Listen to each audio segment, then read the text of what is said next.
አንተ ለሰራህ ኃጢአት ሄደን ለካህኑ ትነግረዋለህ። ፋኖስም ይሁን ምንም ታደርጋለህ፣ መስዋዕት ማለት ነው። ከዛ በኋላ ያ ሊቀ ካህኑ ወደ ቅድስተ ቅዱሳን ገብቶ ወደ አብ ያደርሳል። ሰላም ነው። ሰላም ነው። እንዴት ነሽ? እግዚአብሔር ይመስገን። እንዴት ነው? አለን አልሐምዱሊላህ አለው። እኔ ስለእናንተም ጥያቄ አለኝ። ቅድም ከልጅቷ ጋር እያወራህ ነበር። እሺ። እና በመጀመሪያ ወደ እንትኑ ከመግባቴ በፊት መጽሐፍ ቅዱስ ስትቀበል ለምሳሌ ነብይ ያለው አንተ እንዳወራከው ሰው ነው አይደለ? ትቀበላለህ። ስለዚህ ጌታ ያለውም ሰው ከሆነ መቀበል አለብህ። ከአንድ መጽሐፍ ውስጥ አንዱን ተቀብለ አንዱን አልቀበልም ማለት አትችልም። የኢየሱስ ክርስቶስን ነብይነት የተናገሩት ሰዎች ናቸው። ራሱም ተናግሯል አልክ። ስለዚህ ራሱ ባይብል ላይ ደግሞ ሰውም ራሱ ክርስቶስም የተናገረውን መቀበል አለብህ። እና አሁን ቅድም ደግሞ ወደ ልጅቷ ወደ አወራከው ሐሳብ ሲሄድ ሆነን ጨርሳ እንዴ የመጀመሪያው ከዛ ወደ ልጅቷ ሐሳብ ደግሞ እንሄዳለን። እሺ ነብይ እንደሆነ እንደተቀበልክ ሁሉ መጽሐፉ ላይ ጌታ መሆኑንም የተነገረበትን ለምን አትቀበልም ነው? ጌታ ሲባል ትርጉሙ ጌታ ሲባል አንደኛ መለኮታዊ ጌትነት አለ፣ ሁለተኛ ደግሞ ስልጣን ወይንም ሹመት አለ። ያ ማለት በነቢያቶች በመደረግ የሚገኝ የሆነ ጌትነት አምላክ ጌታ ያደርጋቸዋል። ያ ማለት ለህዝቦቻቸው አለቃ ያደርጋቸዋል። የክርስቶስ ጌትነት የትኛው ነው ታዲያ ከተባለ መጽሐፍ ቅዱስ ላይ በመደረግ የተገኘ ጌትነት ነው። ማስረጃ ላሳይሽ እችላለሁ። እግዚአብሔር ጌታ አደረገው ነው የሚለው። ልክ ከእርሱ በፊት ሌላ ያደረገው ጌታ አለ ወይ ከተባለ ነቢያቶችን ሁሉ እግዚአብሔር ጌታ ያደርጋቸው ነው። ለምሳሌ ዮሴፍ ኦሪት ዘፍጥረት ምዕራፍ 45 ቁጥር 9 ላይ እግዚአብሔር ዮሴፍን ጌታ አደረገው ይላል። የሐዋርያት ሥራ ምዕራፍ 2 ቁጥር 36 ላይ እግዚአብሔር ኢየሱስን ጌታ አደረገው ይላል። ስለዚህ በመደረግ ያገኘው ጌትነት እንጂ ያ ማለት ግን እነሱ የተሰጣቸው የምድር ጌትነት እንጂ የሰማይ ጌትነት አልነበረም። ኢየሱስ ክርስቶስም እንደዚያው ነበር። ኢየሱስ ክርስቶስ የተሰጠው በአብ ቀኝ በቀኙ የመቀመጥ ጌትነት ነው ኢየሱስ ክርስቶስ የተሰጠው እንጂ የምድር ጌትነት አልተሰጠውም ለኢየሱስ ክርስቶስ። ማሳይሽ ጌትነቱ በመደረግ ያገኘው ጌትነት ነው፣ ስልጣን ነው፣ ሹመት ነው ይላል መጽሐፍ ቅዱስ። ፈቃደኛ ነሽ? ላውጣልሽ? ምን አልከኝ? ላውጣልሽ? ኢየሱስ ክርስቶስ ጌትነቱ በመደረግ ያገኘው ጌትነት ነው ይላል መጽሐፍ ቅዱስ። የኢየሱስ ክርስቶስ ጌትነት እሺ አሳየኝ። አይ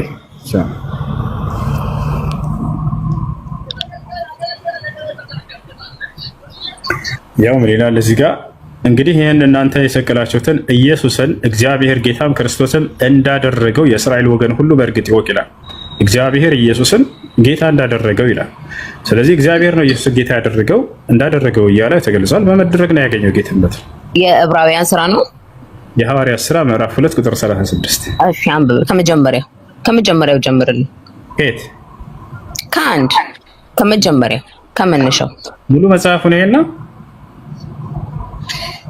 በመጀመሪያ ደረጃ አሁን ቅድም ለልጅቷም ስትናገር የነበረው ለዛሽ ለሳምራዊቷ ሴት ኢየሱስ ክርስቶስ በውሃው ዳር ላይ የተናገረውን ቃል አንተ ነብይ ትመስለኛለህ ብላ ሴትዮዋ ሳምራዊቷ ሴት ስትናገር ኢየሱስ ክርስቶስ ስለ እስራኤልና ስለ ሳምራውያን የመስገድ ቦታ እየተናገረ ሳለ ወደ ታች ወርደ ስታነብ ግን መሲሁ ሳምራዊቷ ሴት እንደዚህ አለች፣ መሲሁ በመጣ ጊዜ አለች። እንደውም ለምን አትከፍትልኝ? ችግር የለም። ኢየሱስ ክርስቶስ መሲሁ በመጣ ሰዓት እውነቱን ይነግረናል ስትል ያ የምነግርሽ እኔ ነኝ አላት። ኢየሱስ ክርስቶስን ለምንድን ነው ነብይ የሚሉት? እስራኤላውያን፣ አይሁዶች፣ ፈሪሳውያን ሁሉም ነብይ ነው የሚሉት ለምንድን?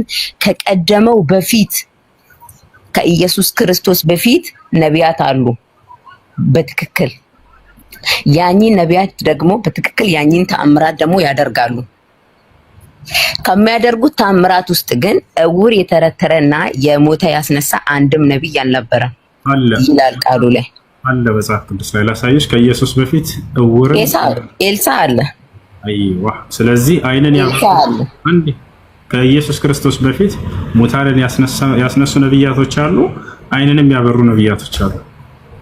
ለሳይ እሺ አሁን ለምሳሌ አንተ ነቢያት ብለው የተናገሩትን ተቀበልካ?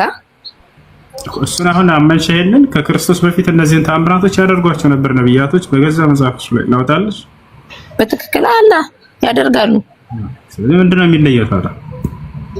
የማን የኢየሱስ ክርስቶስ ተአምራት ማድረጉ ነው በምንድን የሚለየው የምትለኝ? ሁሉ ነገሩ ከሌሎች የሚለይበት ነገር የለም። ኢየሱስ ክርስቶስ እንደማንኛውም ነብይ ነው፣ እንዳለፉት እንደቀደሙት ነብያቶች ነው። ልክ እንደነ ሙሴ ያለ ነብይ እንደሆነ ከገዛ መጽሐፍሽ አሳይሻለሁ። ኦሪት ዘዳግም ምዕራፍ 18 ቁጥር 18 ላይ ምዕራፍ 20 ቁጥር 18 ላይ ይላል 18 ላይ ልክ እንዳንተ ያለ ነብይ ያስነሳላችኋለሁ ብሎ ክርስቶስን ገለጸው ለሙሴ። ልክ እንዳንተ ያለ ነብይ፣ እንደ ሙሴ ያለ ነብይ ነው እርሱ። ክርስቶስ ከሌሎች የሚለይባቸው ነገራቶች አሉ በአፈጣጠር አዎ ይለያል። ያ ግን አምላክ በእርሱ ላይ ያደረገው ድንቅ ነገር እንጂ እርሱ ከሌሎች የሚበልጥበት መበላለጫ ሚዛኑም አይደለም። እግዚአብሔር ለይሁዳኖች ቃል መግባቱን ታምናለህ አታምንም? ኪዳን እንደገባላቸው መሲህን እንደሚልክላቸው ለምሳሌ ኢሳያስ 55 ላይ ማለት ነው። መሲሁ እንደሚመጣ ችግር የለውም። መሲሁ ነው ብለን እኛ ምን አይነት መንገድ ይመጣል አለ መሲህ እንደሆነ እናምናለን። ግን የመጀመሪያው መሲህ እርሱ ብቻ አይደለም፣ በርካታ መሲህ አሉ መጽሐፍ ቅዱስ ላይ ከፈለግሽ አሳይሻለሁ። ማለት ከኢየሱስ ክርስቶስ ሌላ መሲህ አለ ነው የምትለኝ? አዎ ነፍ በጣም ብዙ። አዎ እሺ አሳየኝ። እሺ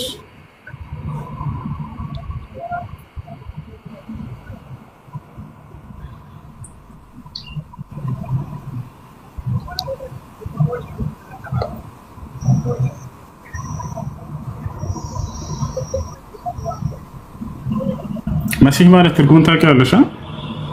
አዎ ምን ማለት ነው? የተቀባ። በጣም ጥሩ። እሺ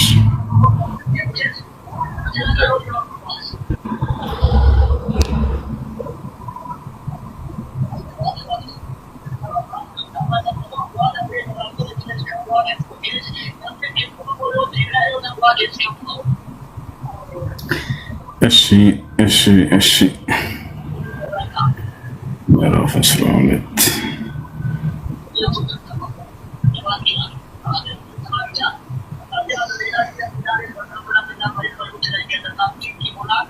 ያ እነዚህ ጋር ምን ይላል? መጽሐፈ ሳሙኤል ላይ እነሆኝ በእግዚአብሔርና እርሱ በቀባው ፊት መስክሩብኝ እያለ ይናገራል። በእግዚአብሔር እና እርሱ በቀባው ፊት መስክሩብኝ፣ የማንን በሬ ወሰድኩ፣ የማንንስ አህያ ወሰድኩ፣ ማንንስ ሸነገልኩ እያለ ይናገራል። እዚህ ቦታ ላይ የቀባው የሚለው ላይ የአረበኛው ላይ ሄደሽ ብታዩ መሲሁ ወይንም ክርስቶስ ተብሎ ነው የተቀመጠው። በጣም በርካታ መሲሆች ነበሩ። እነ ዳዊት የተቀቡ ናቸው፣ እነ ሰለሞን የተቀቡ ናቸው፣ መሲሆች ናቸው። የዕብራይስጥን ሄደሽ ብታዩ እንዳለ መሲህ ወይንም በግሪከኛው ክርስቶስ ብሎ አስቀምጧቸዋል። ያ ነው። ክርስቶስም እንዲሁ በዘመኑ ለእስራኤል ሰዎች ተቀባ። እርሱም ይሄን ማዕረግ ራሱ ያገኘው በመቀባት ነው። ማን የቀባው? ኢየሱስ ክርስቶስን አምላኩ። ማን ነው አምላኩ? እግዚአብሔር። ላሳይሽ መጽሐፍ ቅዱስ ላይ እኮ በማ በኩል ቀባው? ለምሳሌ ሁሉም ነቢያት የተቀቡበት የየራሳቸው ሰው አላቸው። ኤልሳዕንም ኤልያስም ሁሉም ማለት ነው። ስለዚህ ኢየሱስ ክርስቶስም ይሄንን ማዕረግ ያገኘው በመደረግ ነው። ማን ቀባው? አምላኩ ቀባው። ላሳይሽ ማስረጃ ላውጣልሽ። ኢየሱስ ክርስቶስን የቀባውን አካል አውጣልኝ። አይሽ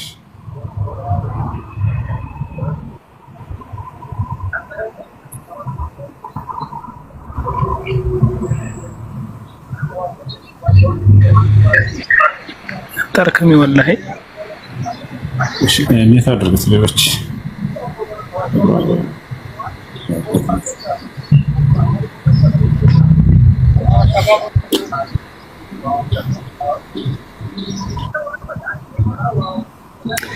እሺ ያውና ስለ ኢየሱስ ክርስቶስ እዚህ እየተናገረ አንደኛ ጽድቅን ወደድክ አመፃንም ጠላህ፣ ስለዚህ እግዚአብሔር አምላክህ ከጓደኞችህም ይልቅ በደስታ ዘይት ቀባህ ይላል። ማን? እግዚአብሔር አምላክህ። ኢየሱስ ክርስቶስን እግዚአብሔር አምላኩ ነው የቀባው። ሌላም ጨምራለሽ።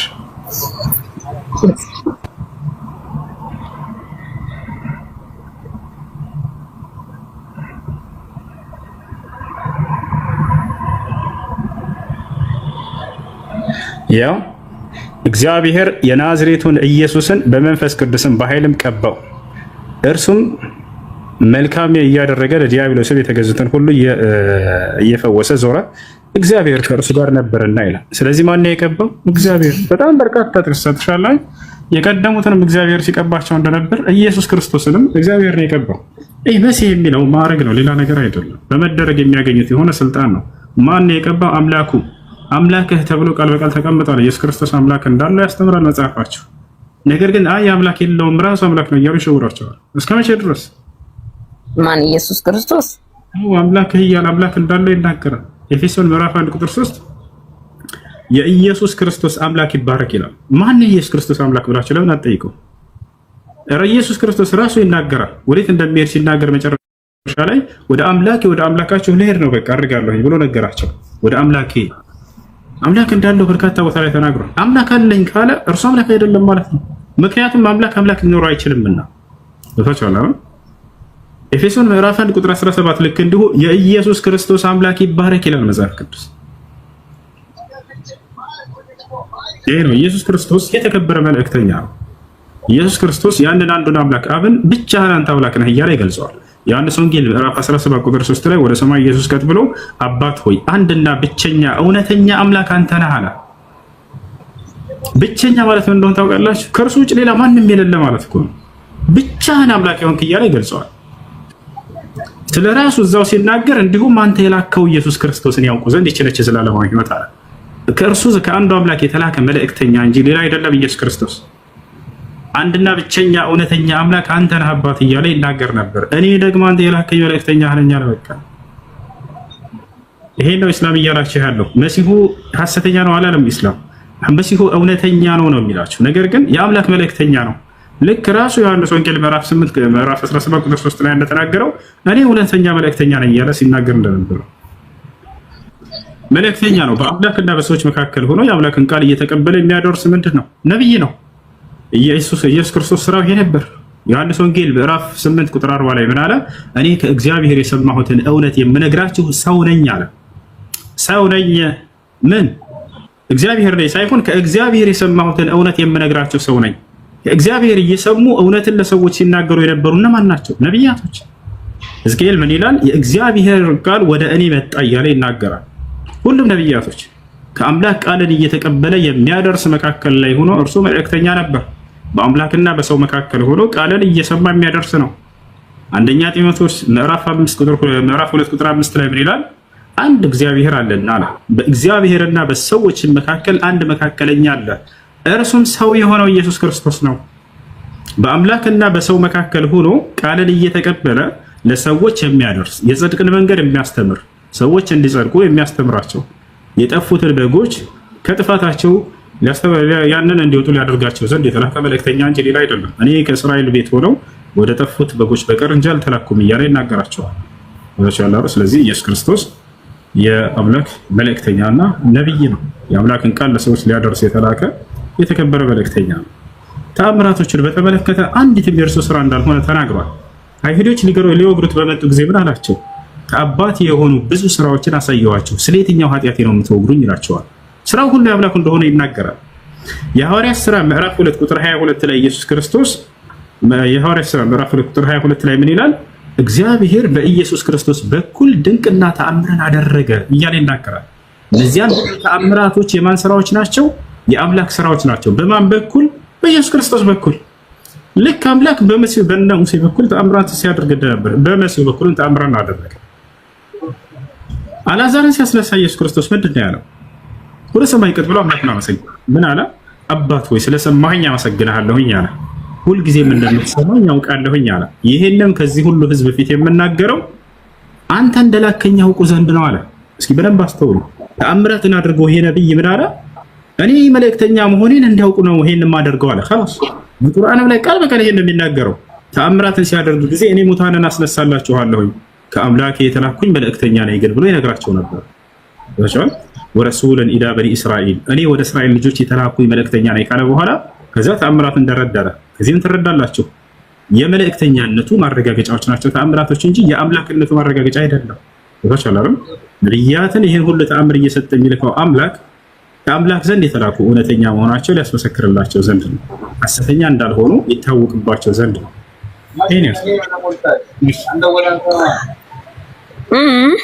እሺ ግን አንድም ነቢያት ወደ ምድር ይመጣል። የኃጢአትን ስርየት ግን አንድም ነቢያት አላሰጡንም።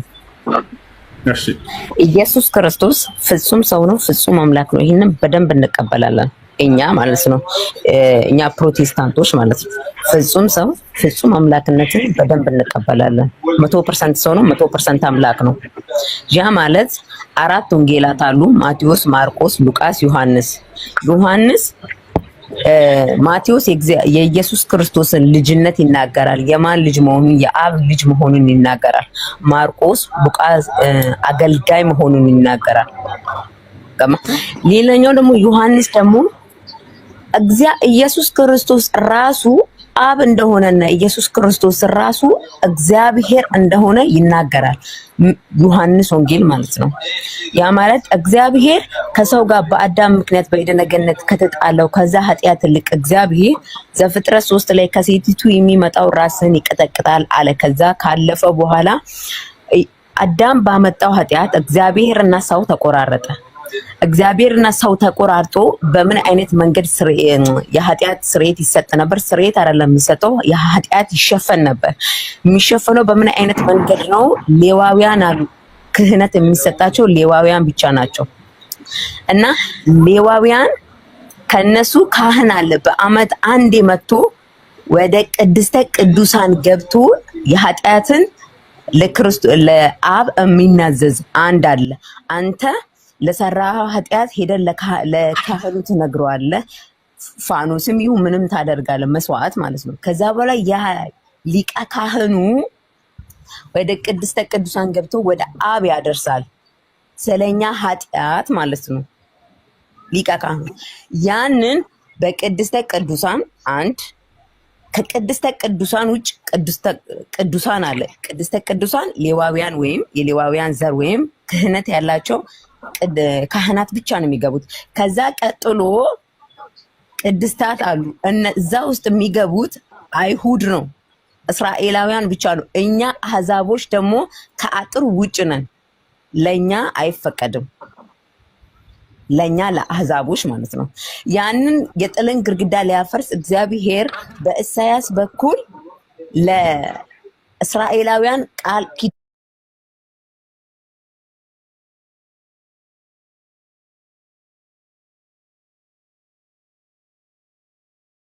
ኪዳን ገብቶላችሁ አልጨረስኩም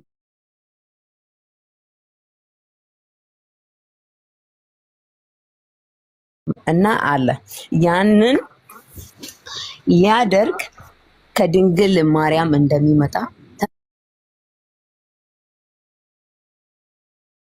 ተናግሯል።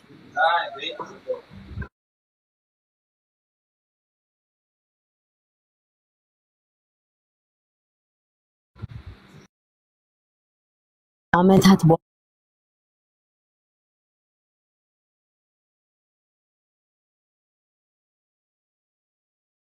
በኋላ በማቴዎስ ወንጌል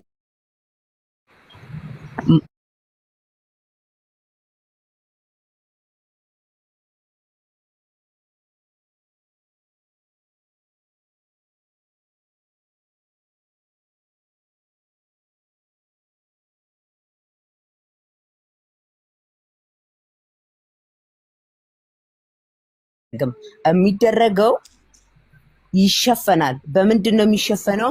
በምታደርገው በመስዋዕት በሚታረደው በዛ ደም ይሸፈናል ኃጢአት።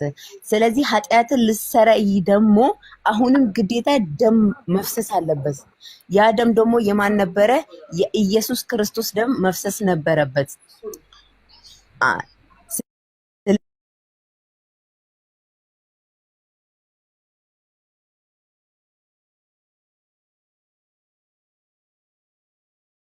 ወንጌል አንድ ላይ የመጀመሪያ ቃል ነበር፣ ቃልም በእግዚአብሔር ዘንድ ነበር፣ ቃልም እግዚአብሔር ራሱ ነበር። ቃል ማን ነው? ቃል ወልድ ነው። አረ በቃ ቃል ወልድ ስለሆነ የኔ እናት እሱን እንደምትሰሚ ሁላ መስማት አለብሽ። ስለ ሃይማኖትሽ ስለምታምኚው ሃይማኖት በደንብ ማወቅ አለብሽ። ይቅርታ አድርጊልኝ እና በመጀመሪያ ቃል ነበር። ቃል ማለት ወልድ ነው። ያ ማለት ደግሞ ቃል ኢየሱስ ክርስቶስ ራሱ ጌታ ነው። ሌላው ደግሞ እናንተን ልጠይቃችሁ የምፈልገው ነገር ለሰለላሁ ዐለይሂ ወሰለም ቁርአን የተወለዱት በ5 አያ ነው። አገልግሎት አለች። ሶስተኛ ከሴት ብቻ ያለ ወንድ ማን ነው? መሲሁ ነው ዒሳ። አራተኛ ከወንድና ከሴት እኛ ሁላችንም ማለት ነው። አምላክ አላህ ሱብሓነሁ ወተዓላ በአራቱም መንገድ ፈጥሮ አሳይቶናል።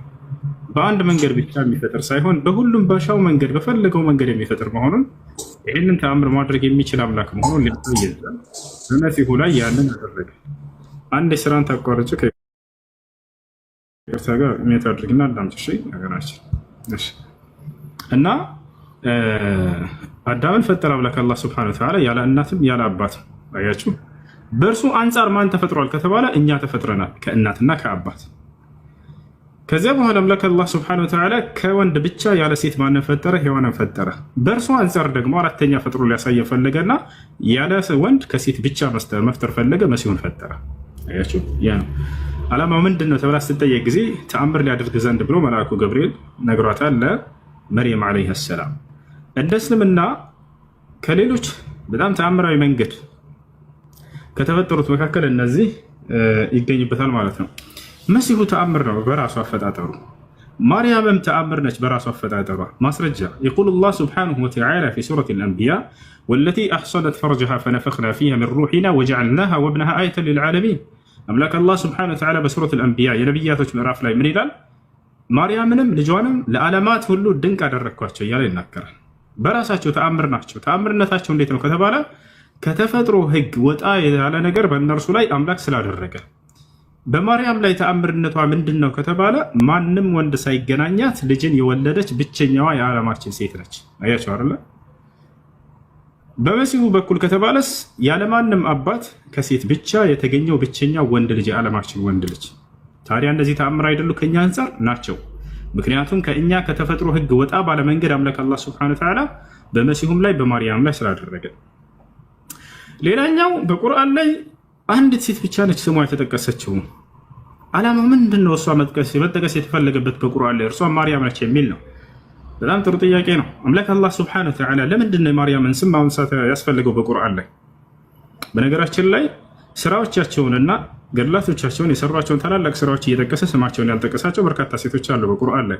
ለምሳሌ አሲያ የፈርዖን ሚስት የነበረችው ሙሴን ተንከባክባ ያሳደገች እንደሆነች አላህ ሱብሓነሁ ወተዓላ በቁርአን ላይ ይጠቅሳትና ታሪኳን እርሷን የምእመና ሴቶች አርአያ እርሷና ማርያም እያለ ይጠቅሳቸዋል። ከታቻለ አይደለ? ያ ነው። ነገር ግን የእርሷን ስም አልጠቀሰውም። ለምን የማርያምን መጥቀስ አስፈልገ? ዓላማው ምንድን ነው? የአምላክ ጥበብ ምንድን ነው? ማርያምን ብቻ ማውሳቱ። እዚያ ላይ በጣም የሚደንቀው ምንድን ነው? ከመሲሁ ጋር እያያያዘ ነው ብዙ ጊዜ የሚያነሳት። ከታቻለ አይደል? እርሷን መጥቀስ ያስፈለገው አምላክ አላህ ሱብሓነሁ ወተዓላ ከመሲሁ ጋር እያያያዘ ዒሳ ካለ በኋላ አላህ ቁርአን ላይ ያስተውላችሁ ከሆነ ኢብኑ መርየም ይላል። አንድንም ነብይ ጠቅሶ አከሌ የእንትና ልጅ እያለ በአንድ ላይ አይጠቅስም ዒሳን ብቻ ሲቀር።